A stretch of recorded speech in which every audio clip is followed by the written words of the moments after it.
Recording in Okay, so did you get the interview questions that I sent you earlier? I did. I just, sat down 2 minutes before we started our phone call to take a look because it's been a crazy day. But yes, let's go ahead. Are any of them that like you want to change or do you want to answer? No. Okay, so I'll start with the first one. I know this, but for the interview, what Sure. kind of cooking do you do or do you like to do? I like to cook all kinds of food that I like, but I've specialized in healthy Mexican food. I love Mexican food. It's delicious. It's the food that I grew up with, and it for me it's very exciting to cook Mexican food. A little bit in the way that we used to cook before it became so massive and industrialized. So my focus is on freshness. So Mexico is a country that has incredible biodiversity and all kinds of climates. It has deserts, it has oceans. It is a very rich country in natural resources, and that is clear in Mexican cooking. And so for me, it's exciting to be able to, to take different herbs, different spices, different techniques, seeds, vegetables, fruit, fish, chicken, and cook and learn about Mexican culinary history. Awesome. Yeah. And I think it's really, really cool. Okay. So where or how did you learn to cook? So I learned to cook at home. My mom is a great cook, but this is very interesting. My mom is not Mexican. She is an American from New York. She met my dad when they were both in University of Connecticut years ago. So the food that was cooked in my parents' house was a little bit of a mixture. Okay, so my mom is from New York and her heritage is Eastern European Jewish. So on any, given day, we could eat matzo ball soup, which I don't know if you're familiar with it. Delicious. Who doesn't like matzo ball soup? And a Mexican dish, let's say chicken chilaquiles, no? Or something like that. And that was just the way we ate at home because we ate a little bit of everything, no? We were exposed to everything. And my mom is a great cook. She's a great Mexican cook. She learned how to make incredible Mexican food. And I'm very proud of her for it because she learned when she was an adult. And also we had people who helped us in the house who also were very good cooks. And my friends' moms were amazing cooks. People just cooking is everywhere in Mexico, and I believe it's a similar thing than in India, no? Yeah. Everybody's a cook in some way. It's in the culture. So, I'd be paying attention whenever I went to friends' houses.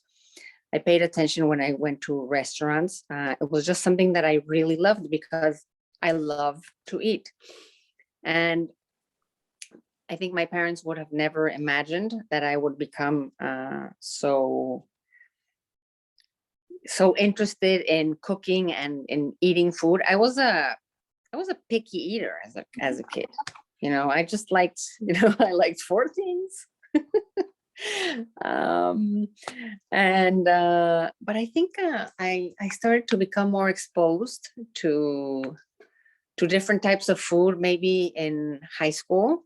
So for all parents out there that are scared that that their kids are picky eaters, I think it can get erased with time a little bit.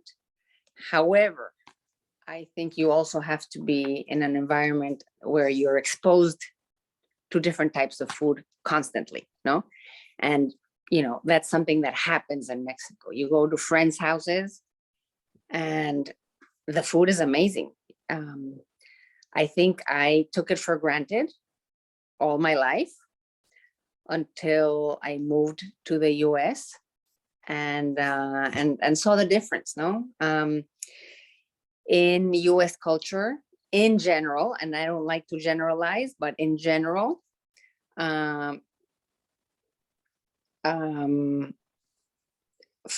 well, no, this is unfair to say. For a lot of people in the US, eating is just a way to get fuel, no? Yeah.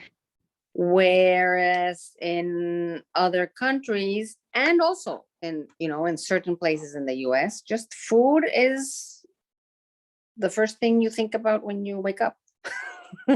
and what's next? My grandfather in New York, he would make breakfast for my sisters and I. He'd make a very elaborate breakfast. As a matter of fact, when he was growing up in upstate New York, his family owned a kosher restaurant, a kosher hotel with a restaurant. This was early 1900s. And he says that he learned how to cook an egg when he was 3 years old. And he, as a little kid, he thought eating eggs with strawberry jam was amazing.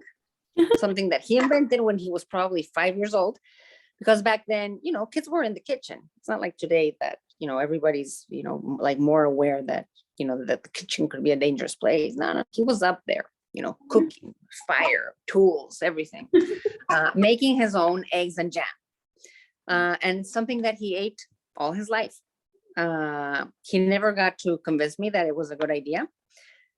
So he made, like soft scrambled egg for us. And it was done with, with great care and great love, like a grandfather would do it. And and every little thing that my grandparents would cook for us was amazing, no? And they loved food. I mean, my grandparents, we would be finishing breakfast and they would already be talking about, so what are we having for lunch and what are we having for dinner? No? And that's just like the environment I grew up with. And, that's how a lot of people in Mexico are, no? So being exposed to different foods is something that is great. And I had that enormous privilege of growing up in an environment that, just loves food. And being in the Bay Area, people in the Bay Area are quite, interested in food also. And I think it has to do a lot with the mixture of people that live here, no? So many people from Mexico and from all over in Asia, different European countries. So that's pretty much in the air. So, getting back to the question, like when did you start getting interested in food? As far as I can remember, it came from two sides, no? So, the love and care of my grandparents, because every little thing that, that was in the house was prepared with so much love. The adaptations of a New Yorker inserted in Mexico City in the 1970s, but also like the general environment, no? Just going to my friends' homes, walking in the streets, like when you walk in the streets of Mexico City, there's food everywhere. There are fruit stands. Yeah, just like India, this like the street food. It's the street food and the street vendors. I can go to the markets and they have incredible, like an incredible selection of fruits, vegetables that are sold in the street, and they're so vibrant and so fresh and so fragrant, no? So I would say that's how my love for food and cooking developed. Yeah. Oh, okay.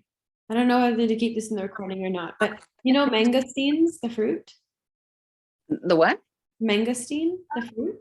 Mangosteen? No, I don't know it. You had it? No. You should try it. Mm. Ranch 99 has, or you can come here and get them. We have them. They're this red, like Frozen? hard fruit. No, we bought them. You buy them, They okay. can't grow in the climate here, but they're this red hard fruit, and you Mm. crack it open like a coconut. And in the middle, there's like this, it looks like an orange, and it has little slices of white, and it tastes like marshmallows. It's so good. Oh, how delicious. It's really, really good. Yeah. Totally try it. You should come over and try it. Oh, definitely. They're really hard, so we bang it with a doll masher. You Oh, can't crack it open with your hands. okay. Okay. Yeah, that's great. Yeah, I'd love to. Yeah, and I guess it's a fruit that you can buy on a street stand in India, no? I don't, yeah, I would say in the streets. I think it's more Mhm. expensive now, maybe not anymore. But Okay. yeah, and it's just really good. It's only tropical. You can only buy it in tropical places. Yeah. Yeah. Very nice. Okay, Very nice. so I guess you kind of answered how long have you been cooking since, you but how long have you been cooking like professionally, I guess, what's Professionally, well, let's see, because I didn't go to culinary school. I'm a self-taught cook, and self-taught, a little bit self-taught, a lot of it, observing, my mom, my grandparents, people who worked in the house, friends, parents, friends, etc. Let's see. So professionally,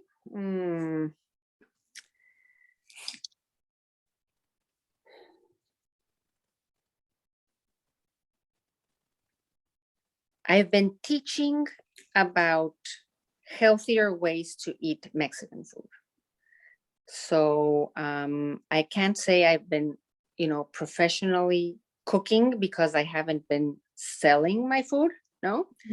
But I've been writing about food. I've been teaching about food for, I would say, about half my life, and I'm 50, so 25 years. Wow. That's Mhm. so cool. Yeah, very cool. What made you want to teach about food? Just the passion from your grandparents, or like why healthy Mexican food? Um, well, I like throughout the years, I noticed that Mexican food had been modified to a point where probably somebody who from the past, somebody from 100 years ago would come to the future or to the present and say, what happened to our food?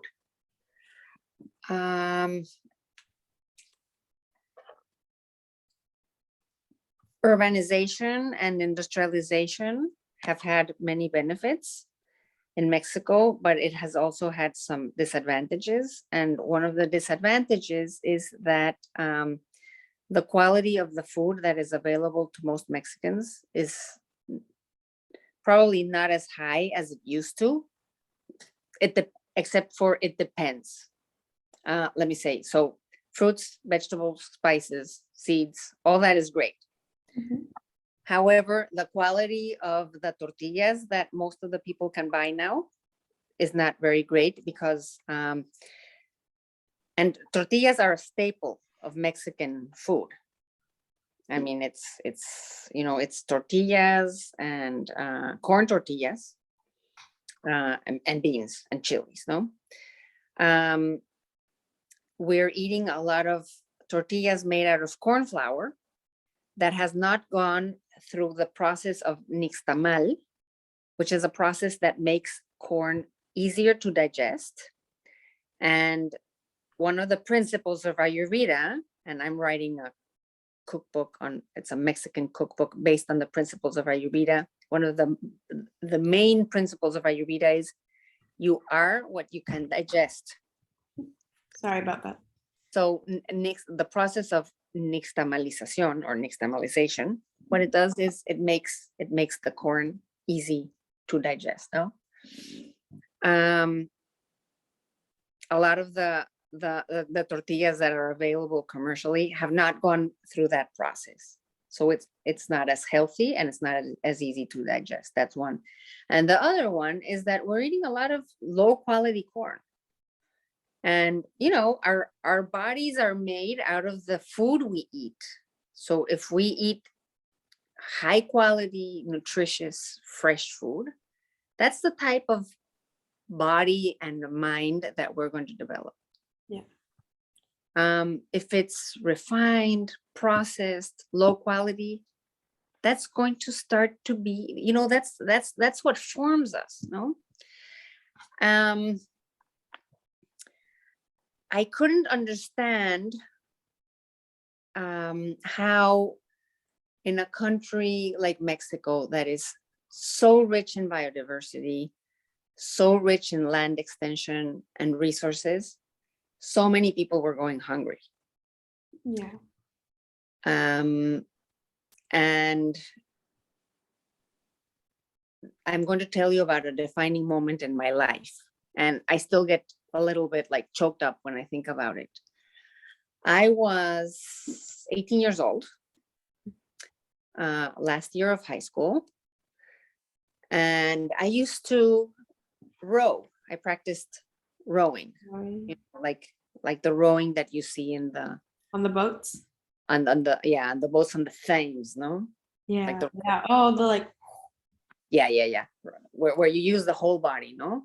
Like rowing it's called a scull. It's this long boat. And I used to do that in the rural outskirts of Mexico City, because you have to know that Mexico City is a valley. Yeah.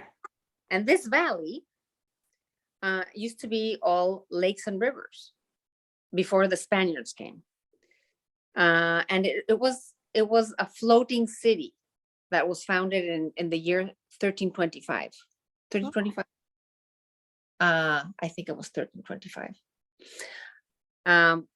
It was a city of canals, of people that ate fish mostly, and like crustaceans, corn, beans, chilies, small animals, fruits, seeds, etc. No.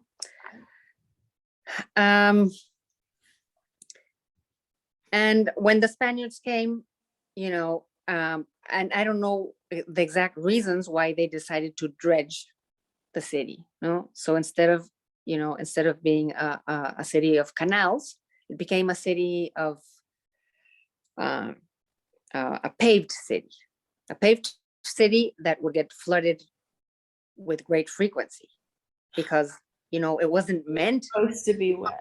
It was supposed to be wet, and nature does its thing, no? It still gets flooded in many parts of the city during the rainy season. In Mexico, we have great engineers that have kept that at bay mostly, but sometimes we still have this problem. But in the outskirts of Mexico City, there's a town that's already incorporated into Mexico City that's called Xochimilco. It starts with an X, Xochimilco, no?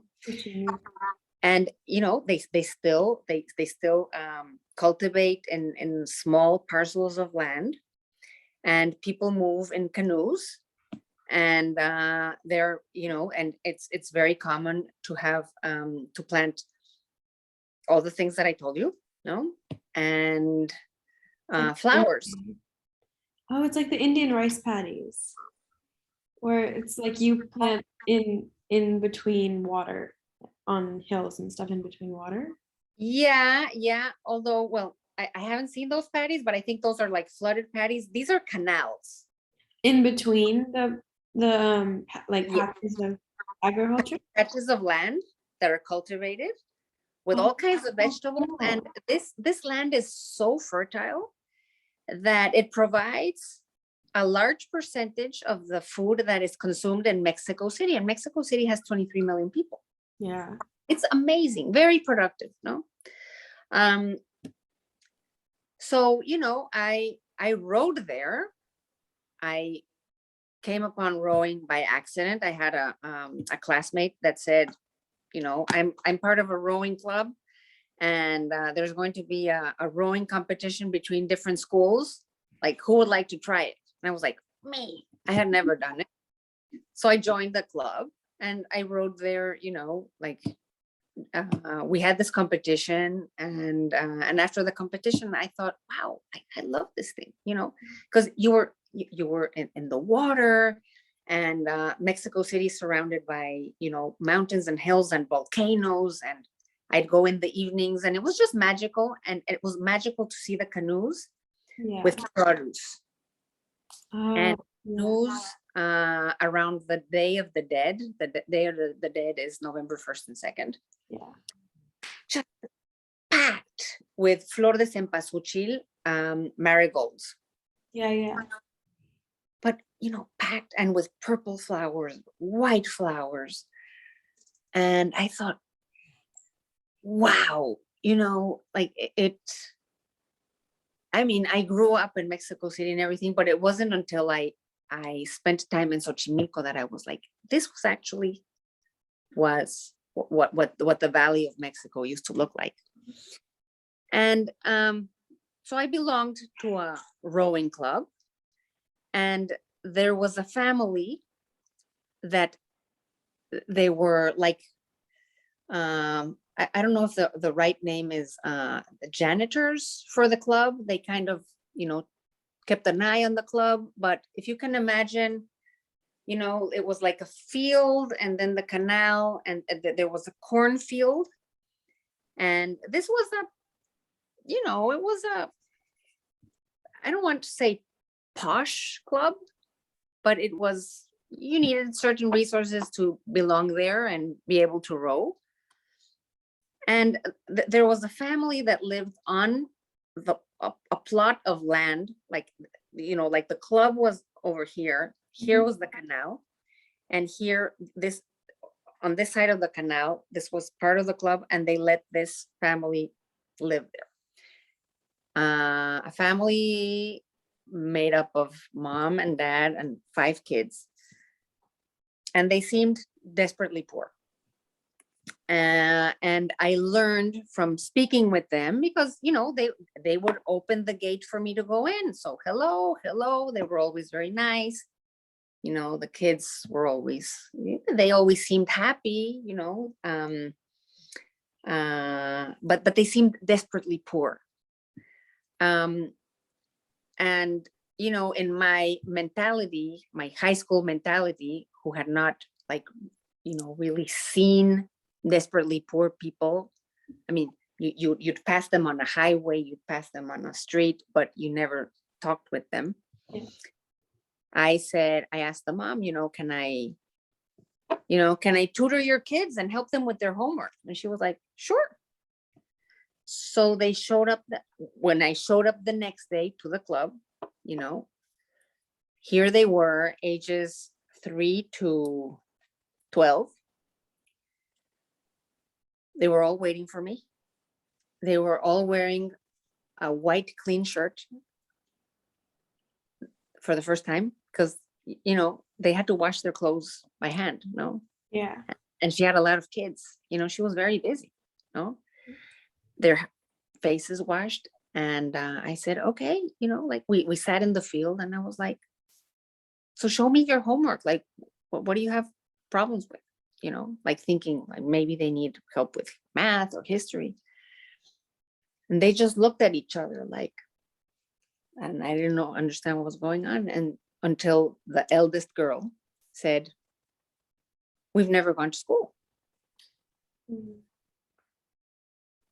So I started, I thought, well, how can I help them? So I kind of invented a little system to teach all the kids at the same time. So I taught them how to read and write. But one day, the youngest little kid, his name was Pedro.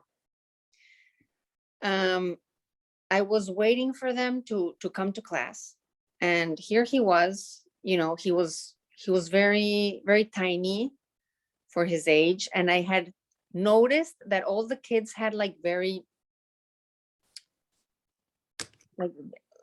like very, like nutrient deficient hair and eyes. I don't know how to explain it. I had Yeah. never seen something like it. It was like lackluster.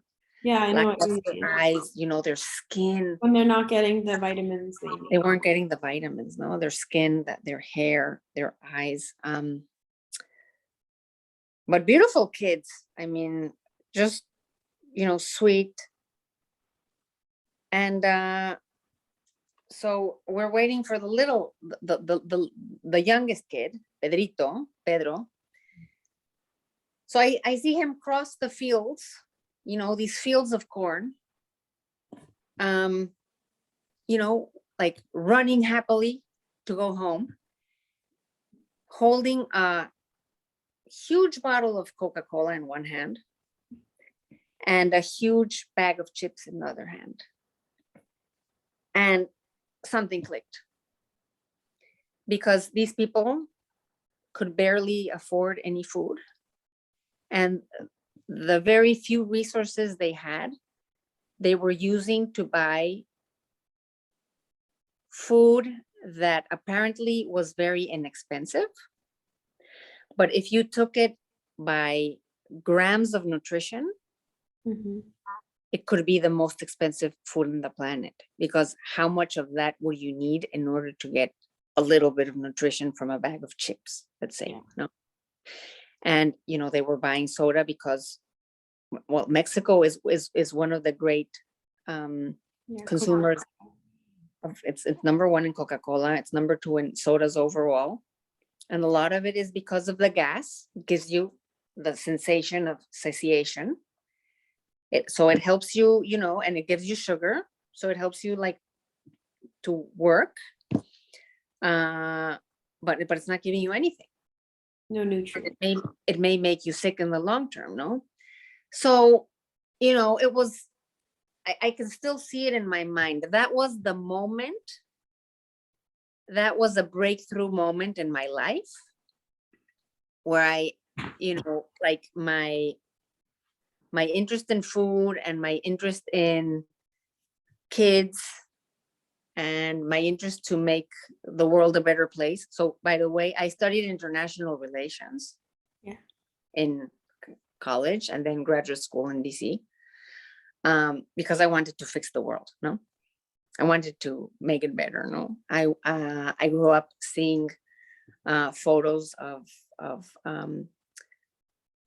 starving kids in Ethiopia, and photos of concentration camps, and I thought, I have to do something about this. No, like, people can't, like, kids should not, live through this. And then,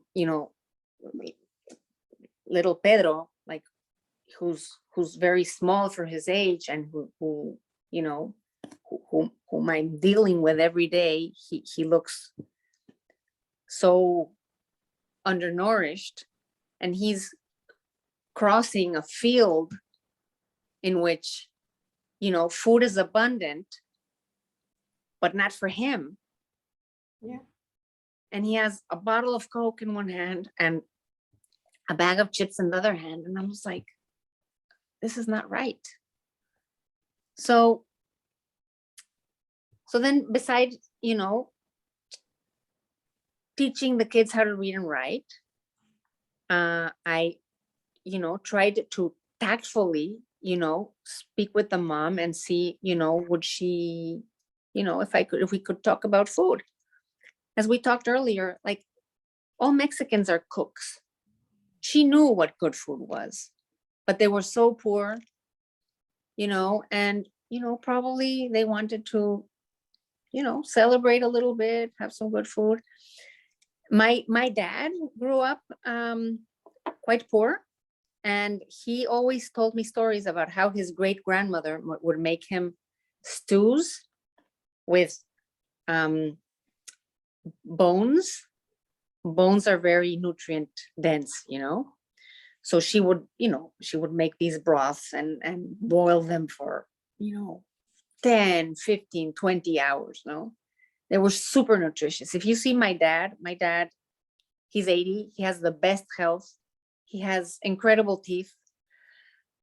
And it's funny how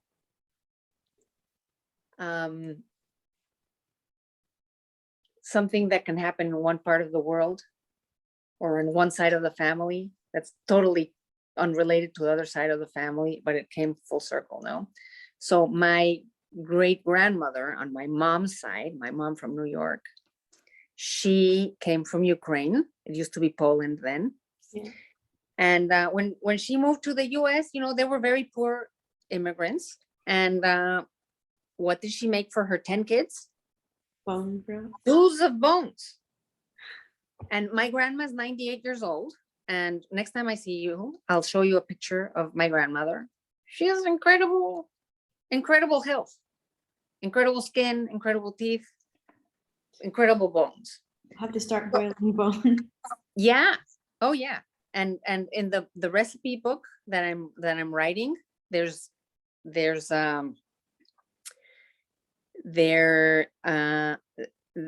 a whole section for like bone stews, no? And I cite my paternal great grandmother and my maternal great grandmother.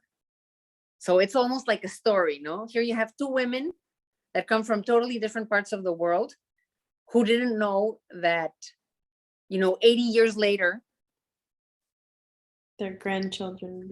their great grandchild is writing about them in a book, no? So I talked about this bone broth with this lady, and she knew about it. She probably ate it. She had beautiful teeth. So did her kids, because I don't think they ate too much junk food as it was, because they had very good teeth. But she knew what this was about. And as a matter of fact, she was a great cook. I saw her cook a few things and, ate at her house a couple of times. But, junk food became a part of everyday life in Mexico. So I must have been 18, 19 years old when I thought, we have to start eating well again. It can't be that in a country with the resources that Mexico has, people go hungry. This cannot be, like, kids cannot be drinking soda like this. Yeah. No. So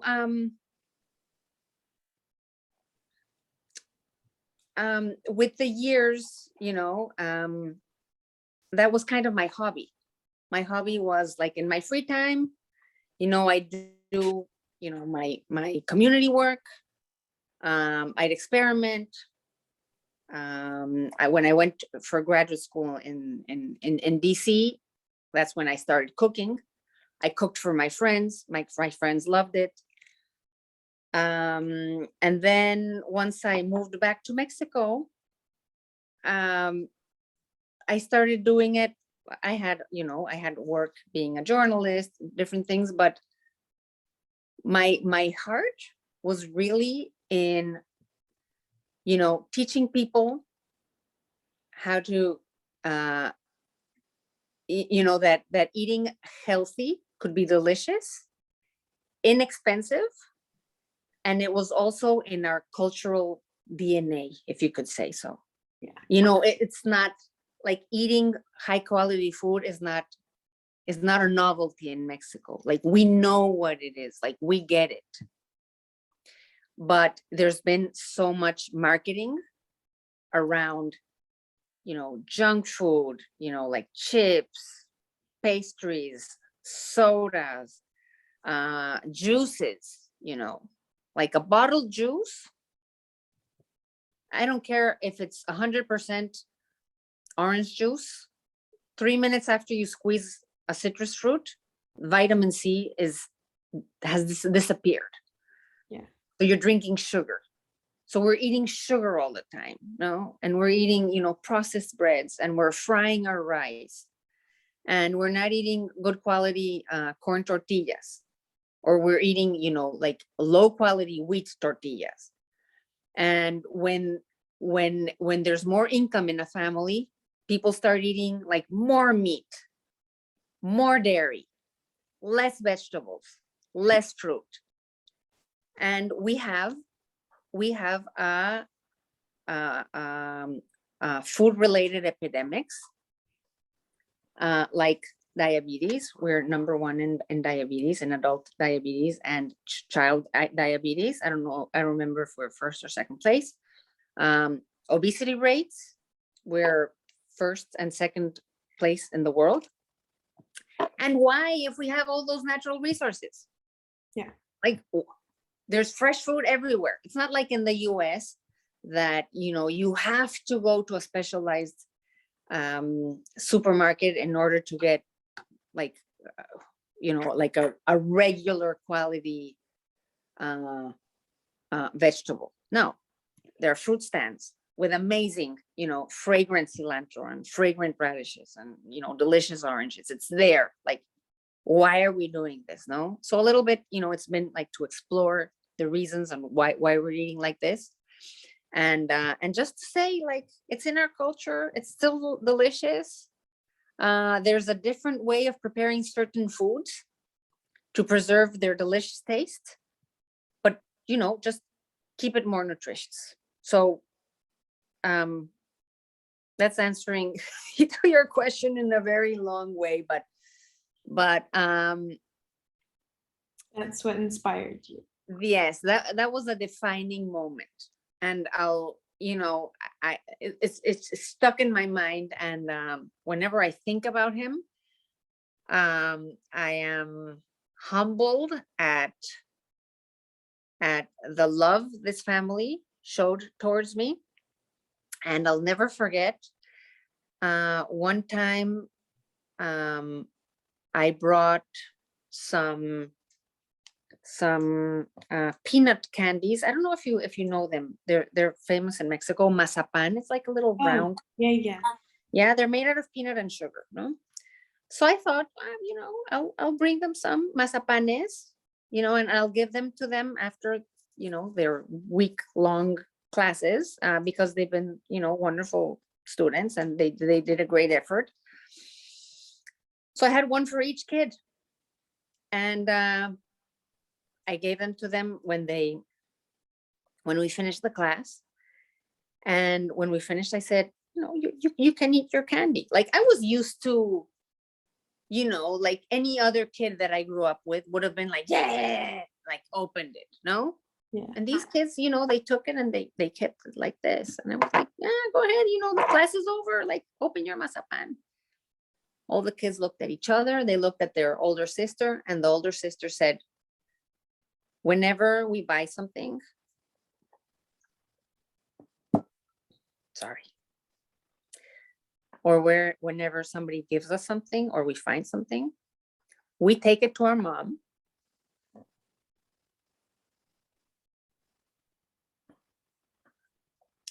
And she divides it. And she makes sure that we all get something. And I was like, wow.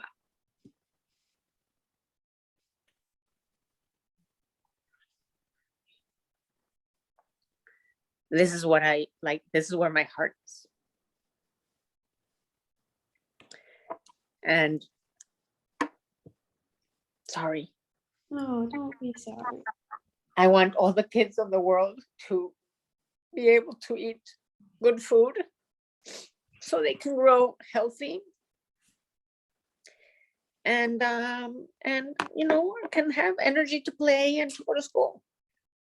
Yeah. Thank you for sharing that.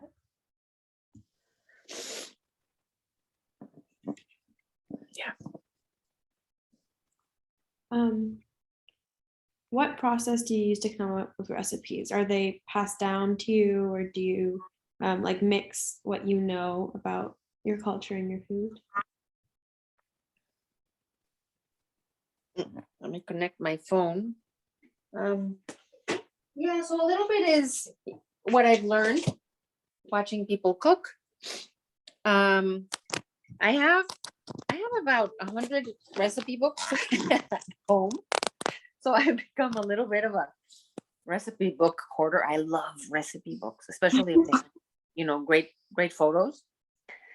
For me, it's I look at a picture and I start to imagine the flavors and the textures and what it would be like. I have some favorite cooks. When I read a recipe, I kind of, like imagine the steps in my head. And a lot of the recipes, like the Mexican recipes, can be a little bit laborious, like a lot of Indian cooking is, I guess. And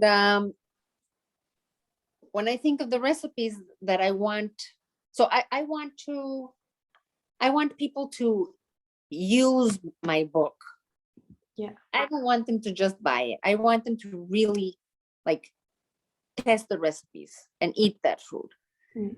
And people are busy. And sometimes you have to take some shortcuts, but shortcut doesn't mean, being short on flavor or quality or authenticity. Yeah. So I am going to show you a few books that have been an inspiration for me. So this book, I don't know if you can see it very closely. It's full of Mexico, una herencia de sabores. Mexico, a heritage of flavors, no? So, it's full of little, papers separating different recipes. If you open the book, it's falling apart. It has, oil stains and tomato stains, fingerprints, and but that's the way you show a cookbook some love, right? It has, beautiful pictures. And let's see, I lost you. So let's say here, no? Like Acapulco ceviche, no? That is beautiful. Fish. So look, it has beautiful photos. So I imagine the flavors and I get excited about it, but then, this recipe has what, like 20 different ingredients. And then I think to myself, how can I keep it authentic, but like maybe a little bit, less laborious, no? So then I think of ways to do it. And then I head to the kitchen and experiment. Nice. Yeah. So, maybe, and like a recipe is only, it's an interpretation of food that the cook likes, right? So where is it written in stone that a recipe has to be a certain way? So this book is from Chef Susana Palazuelos. She's very famous. She lives in Acapulco and she's amazing. And she's cooking what she likes to eat. No? And so for example, here's an example of a Mexican lasagna. Ooh, that's good. So she came up with it because she likes it, right?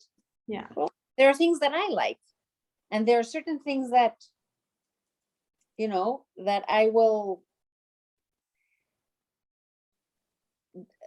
if I were to make like a Mexican lasagna like Susana Palazuelos would make, she has like there's a cheese sauce here that has a lot of, ingredients, and it has flour and butter and all this stuff. And, like that's not how I like to eat, but I don't think that's what Mexicans need either, Yeah. So, I mean, there's going to be a recipe book for everybody, no? So I'm being authentic. Like, what do I cook at home? What makes me excited at home? So, like this is a classic. This is a classic in Mexico. And then I have a friend, she's from Mexico, Pati Hinich. Oh, awesome. She's actually my friend. She's become very famous. She's not a trained cook either. As a matter of fact, she also studied in Georgetown University. She studied a master in, probably public policy. I don't remember. But she started cooking for the Mexican embassy, and then, some people liked it. And will you come cook for an event? Will you give a class? And now she teaches. She has a cooking class on PBS. She's super famous, and she's an inspiration for me because I met her when she was, talking about it, and now she's a famous chef. And I also, her recipes are thought for an American audience. Yeah. So her recipes don't have as many ingredients as Susana Palazuelos has. And, she has to make sure that these are ingredients that can be easily found in the United States. So, it gives me some ideas, And Patty is a wonderful woman. She's very warm, and I can see her warmth in every paragraph. She has like a little story, and I'm like, wow, this is Patty, Mhm. So she inspires me. Awesome. And here's another super classic. This is from Chef Ricardo Muñoz Zurita. Mexican classics, Yeah. And okay, he's amazing. He has several restaurants in Mexico City, and they're some of the best. But his recipes have like a lot of ingredients, but they have a lot of steps. Yeah. And my book has a few like missions, and one of them is that healthy, delicious cooking can also be easy. Yeah. Easy, because we live in urban environments where grandma isn't necessarily living with the family anymore. Mhm. And we have to take some shortcuts. So for example, to make a tomato sauce, he does maybe the traditional way. So he'll take a tomato. I'm only going to use one hand now because I connected my phone Okay. to the source. So you take a tomato and you cut like this way, Around this side. cut Yeah. this way and this way, like you make a cross. Oh, like And then you put it into boiling water, like rolling boiling water, and that will make it very easy to take the skin off. Which is, I believe, I think it's healthier not to eat the skin. Because it's not as easy to digest. But how many people are actually going to do that? I don't do it. I don't. So what I do is like I don't boil the tomato and then peel it, in order to make like I think we did this for the we cut it. Yeah. Remember when we made a red sauce for the zucchini? Mm-hmm. So what did we do? We put the tomatoes, onions, and garlic cloves whole. We put it in the blender, and then we cooked it. Yeah. And that's fine. I mean, I can digest it, perfectly well. It's probably better if you do it that way. If you make the cut and you boil it, but frankly, I don't think too many people are going to do it. And in his recipe, like you fry the onion, and then you fry the garlic cloves, and then you fry the tomato.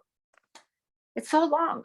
So I put it all in the blender, and then I fry that with a tiny bit of oil. Mm-hmm. Because we don't need all that oil. Yeah. And the result is still delicious.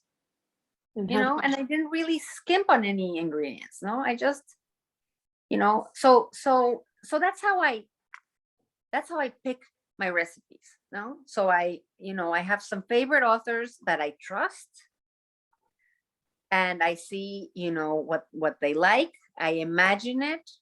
If there are things that I don't like, I'll adapt them or change them. For example, I can make a green salsa and add some chia just to make it healthier. Yeah. It didn't change the texture. It didn't change the taste, and it's just like a little bit more nutritious. So that's kind of the thought process that goes into creating a recipe. Oh, awesome. Okay. Is there photography in your cookbook? Yeah, and as you can see on 101, taken with an iPhone, shot with an iPhone. Yeah, so I've been taking pictures of my food for a long time, and I'm aware that they're not, the best quality. However, I'm working with a graphic designer for my book, and she knows a lot of tricks. Awesome. And so, I've been sending her pictures, and she's like, wow, this is a great picture. And she, fixes the light a little bit, and then I'm like, wow, this is a great picture. I'm a great photographer. Yeah, I'm so amazing. How did I do that? How did I do this? Yeah. So for me, a cookbook has to have photos. Like, Yeah. out of 100 cookbooks, maybe 3 don't have photos, because in Spanish we say de la vista nace el amor, which means love comes from the sight, no? Thanks. So I don't know if I showed you. No, I didn't show you. I have some of my favorite cookbooks are Yotam Ottolenghi's cookbooks. I don't know if you're familiar with him. He's an Israeli chef that has a few restaurants in London. He's super famous. Oh, His I book- think I know who you're talking about. Yeah. So you've probably seen this book. Yeah, I have. I'm a big fan. Of that. But his recipes are laborious, and they Yeah. have a lot of steps. So I also do some shortcuts, and I was probably not the first person, that was enthusiastic about his cooking. But that said, like, it just takes too long. He came up with a book called Simple. And his simple book isn't that simple, but it's probably as simple as you can get. No, but look at this picture. I mean, It's it's beautiful. It's eggs with tomatoes, with spices on top. It's like, for me, when I saw this book, it was love at first sight. So, that's the effect that I would like to have on people when they see my book. But I don't want the effect to stop there. The book has to be like really interesting and delicious. Yeah. So the idea is that for my book to be not only a cookbook, but inspiration, and a vehicle to get like a little bit of history, a few interesting facts, some anecdotes, something that you would read, maybe like before going to bed, to relax a little bit and get your mind off your work or your problems. So Yeah. Mhm. Well, you've answered all my questions. Thank you so much. I'm glad. That was really fun. I liked hearing a lot of your stories. That was really nice. Thank you. And I'm sorry I got sentimental. I was 18, and still, it's Sentimental is good. Sentimental yeah. is important. They like, these kids changed my life, and I'm so grateful for them. And I haven't heard from them in maybe 25 years. I should try to see if the mom still lives there. I heard that the dad died.